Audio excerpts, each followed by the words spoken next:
Hello future doctors, welcome back to our channel Bionucleus. তোমরা যারা এবছর নিট 2026 বলা হলো রিনি 2026-এ এক্সাম দিয়েছো, ভালো র্যাঙ্ক এসে সবার জন্য অনেক বেস্ট অফ লাক। আমি প্রথমেই বলেছিলাম যে আমি এই চ্যানেল থেকে আমি রিনি 2026-এ ওয়েস্ট বেঙ্গল কাট অফ কি যেতে পারে আমি তার উপর ভিডিও দেবো। আজকের ভিডিওটা তার উপর বেস করে পরবর্তীতে চেষ্টা করছি আমি ওয়েস্ট বেঙ্গল যত গভর্নমেন্ট কলেজ আছে প্রত্যেকটি কলেজের স্টেট তোমাদের ক্যাটাগরি ওয়াইজ আমার র্যাঙ্ক একটা রেডি করে দেওয়ার আমি সেটা চেষ্টা করছি যত তাড়াতাড়ি আপলোড করতে পারি। আজকে যে বিষয়টার উপর ভিডিও করা সেটা হচ্ছে যে রিনি 2026-এ যারা তোমরা আনরিজার্ভ ক্যাটাগরি রয়েছো, তোমাদের ওয়েস্ট বেঙ্গল গভর্নমেন্টের কাট অফ যেটা যেতে পারে 45 to 46 অ্যাপ্রোক্স ধরে নাও। যারা ইডাব্লিউএস ক্যাটাগরি আছে এই মুহূর্তে তোমাদের কোনো ডেটা আমি সেইভাবে পাইনি, সুতরাং আমার ক্ষেত্রে এই মুহূর্তে রিসার্চ করা পসিবল হয়নি। নেক্সট টাইম আমি যদি পাই আমি অবশ্যই কোনো একটি ভিডিওতে তোমাদেরকে আপলোড করবো।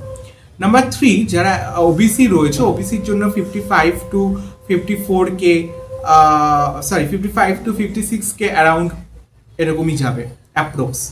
যারা এসসি রয়েছে, এসসিদের জন্য 1.90 লাখ অ্যাপ্রক্স এর মধ্যেই থাকবে।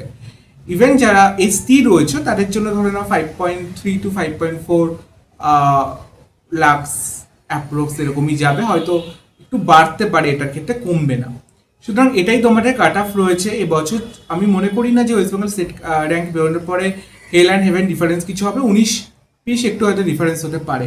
এবং যারা নিট 2027-এ তোমরা অ্যাসপিরেন্ট রয়েছো বা তোমরা পরবর্তী বছরের জন্য ফোকাস করছো, এই চ্যানেলটিকে অবশ্যই সাবস্ক্রাইব করবে এবং ফলো শেয়ার করবে, কারণ আমি কিন্তু নিট 2027-এর জন্য যদি তোমরা সাথে থাকো অবশ্যই দায়িত্ব সহকারে পুরো বাংলা ভাষায় আমি তোমাদেরকে প্রিপেয়ার করব। এই চ্যানেল থেকে বিভিন্ন টপিকের ওপরে বিভিন্ন বিষয়ের ওপরে আমি ভিডিও দেবো। স্টে টিউনড, ভালো থেকো, অনেক বেস্ট অফ লাক। এবং যাদের ভালো রেজাল্ট হয়নি তাদের জন্য পরবর্তী বছরের জন্য অনেক শুভেচ্ছা রইল।